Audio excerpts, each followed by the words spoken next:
The problem I see is this, that if you walk into a classroom, if it's a good class and you're a good teacher, that if you walk in with, let's say, some kind of a worksheet, study sheet, whatever, let's say worksheet, if you walk in with a worksheet and you pass that out to the class, the likelihood is pretty great, if it's a good class and it's a good worksheet, that there are about a third of the kids in the class who will know how to do it. And when you pass it out, they will go, and in 1 minute and 12 seconds, they are finished. And they usually say things like, are you going to collect these, Mr. Page? When do we turn these in? What shall we do when we are finished? And even after they've written a poem about it and put a border around it, they're still saying, oh, we're finished. Now, there are about a third of the kids that are actually going to profit from this worksheet. That is, it's kind of designed for them anyway. They take it and they look at it and they have insights and discoveries and applications and they remember things and they put it down. And it takes about 15 minutes because that's what it's designed for.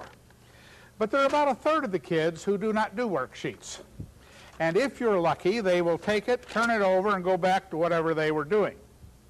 What you will be doing for 15 minutes while they're working is you'll say, yes, I know you're finished. Be patient. I will be That's right. No, shut up over here. And for 15 minutes, you run around like an idiot trying to help the ones that are doing it, trying to appease these people over here who are finished, and trying to do something with these people that are messing around. Now, I could handle that, I think, except for one problem. The problem is at the end of the 15 minutes, you got to do it again. Because you collect the worksheets and now you put a problem on the board. And as soon as you put a problem on the board, you have a third of the kids that are going, okay? And you're saying, yeah, I know you know, just put your head. And you got about a third of them that are trying to figure it out. And you got about a third of them, then you know you put it on the board. And what you're doing for the next 15 minutes is say, yes, I know you know. Just, yeah, that's right. Shut up over there. And I could probably handle that, except that it only takes about 15 minutes to utilize that problem on the board to where you now have to change the activity.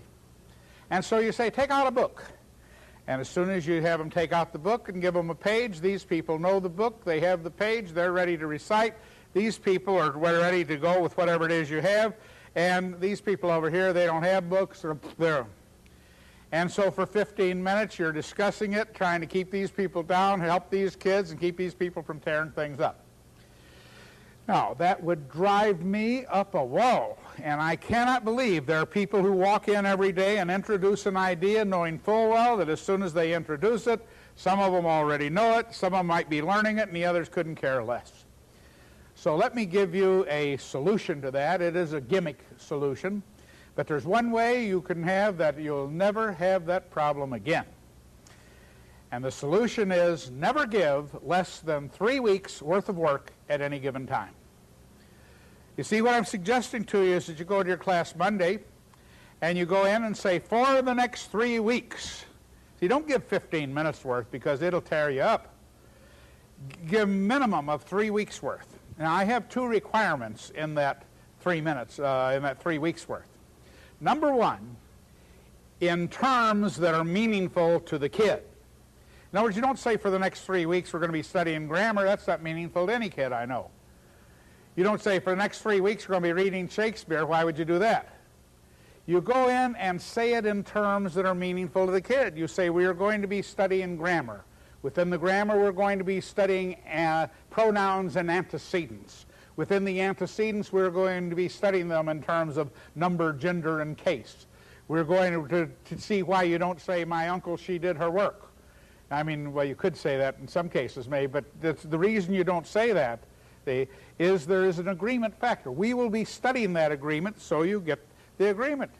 The whole idea is to make it clear to the kids what we're going to be doing. You don't say we're going to be reading Shakespeare. What if you can read Shakespeare? Does that mean you don't do anything for 3 weeks? Or does that mean what if you can't read it? Mean you don't do anything for 3 weeks?